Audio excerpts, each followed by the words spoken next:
In the history of Sag Harbor, understanding that just because you had an African-American population here didn't mean that it was an encouraged dynamic. And that took years, and there was development on that front as right with what we call Eastville now. And that's an important part of the history, too. But this place still stood as a model of eclecticism when you didn't have it anywhere else on the East Coast. And it was also one of two, Southampton and here. Sag Harbor, first official port of entry, was huge. The literal gateway to America was here.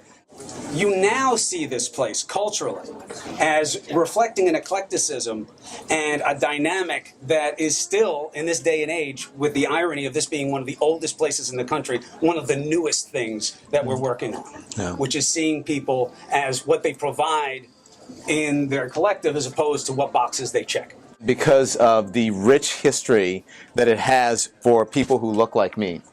And because this was the only place that people could have summer homes. And I said, okay, I'm a person of color. I live in New York. I would love to have a summer home. Where else am I going to live besides Sag Harbor, right? Besides the place where Duke Ellington was, besides the place where Lena Horne was. I'm going to live in that neighborhood. And so for me, this is sacred ground as an African American in this country, knowing the history of what we went through. Each of these artists really portray their history in what they do, in individual and unique ways.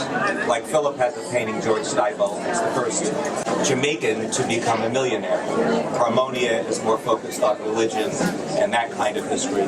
Jules likes to focus on historic characters, and he does his best to bring that forth and share their life and to educate them. And Stephanie is amazing.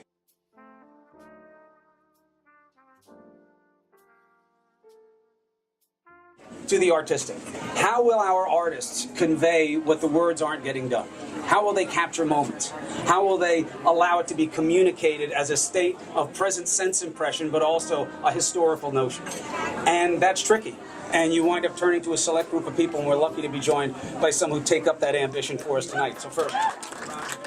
Growing up, there was a lack of African Americans' presence in art, in my schooling, in the galleries, and the museums that I went to. So as an adult, I had that craving to search out my own stories, to express those stories and tell them.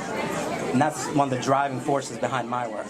My name is Stephanie Jackson. I would like to thank all of you New Yorkers for providing me with my introduction to the arts as far as being able to go to the wonderful Parsons School of Design back in the 70s. 10 years later to be welcomed with a full fellowship at Cornell University for my MFA. And just to learn on the streets of New York all about art. From a very different perspective, I'm Jamaican. And so oftentimes we don't think about the diversity within black diasporas in itself, right? And we so talk about that. When you think about Black History Month, a lot of people don't realize that that's a specifically Black American narrative. And so there's a fundamental difference in how we see it in the Caribbean. So I'm almost looking at this from the outside, believe it or not. My name is Alburia Gonzalez, and my work is heavily influenced by my cultural background. In a different way, you're recording history to be remembered in a way that either is on a wall or in a sculpture or is listened to in a different medium. And I am very respectful of that and honored, quite honestly, to be in your presence. So thank you for that.